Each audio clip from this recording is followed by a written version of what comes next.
Russia sets entry ban on 92 U.S. journalists amid strained relations, by Satori News.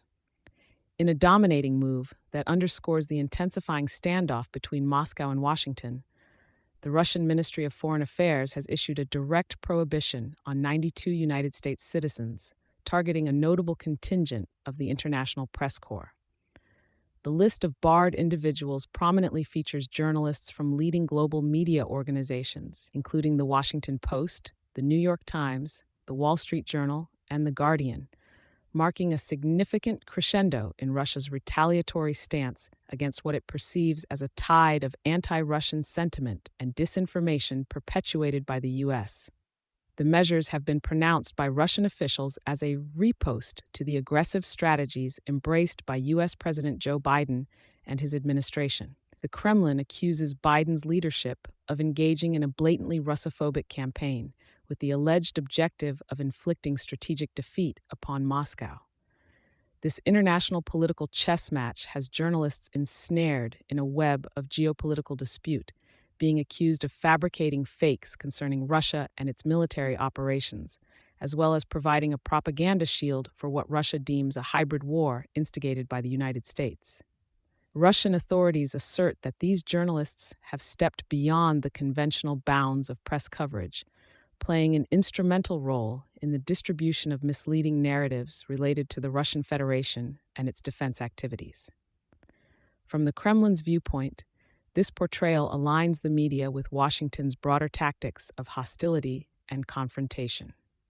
The BBC Russian service underscores the significance of these sanctions by spotlighting several journalists among the blocked list who have been actively reporting on the ongoing conflict in Ukraine.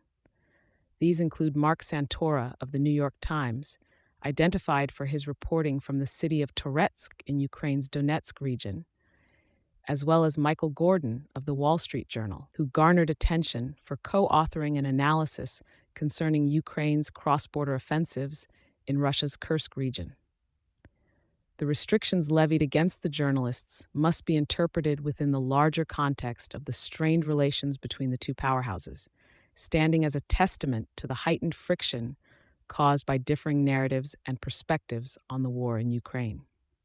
It reflects a broader trend where journalists and media outlets are increasingly finding themselves in the crosshairs of diplomatic discord, serving as a barometer for the intensity and nature of international relations.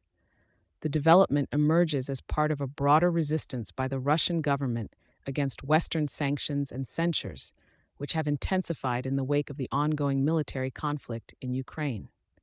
While deemed as protective of national security and sovereignty by Russian executors, the restriction on press personnel has raised concerns about press freedoms and the escalation of punitive measures against media practitioners in international politics.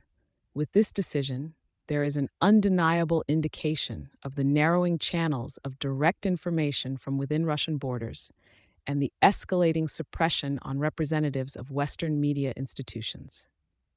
As the Russian government shores up its defenses against what it perceives as an ideological and media onslaught, the implications for global journalism and the free dissemination of information are potentially staggering.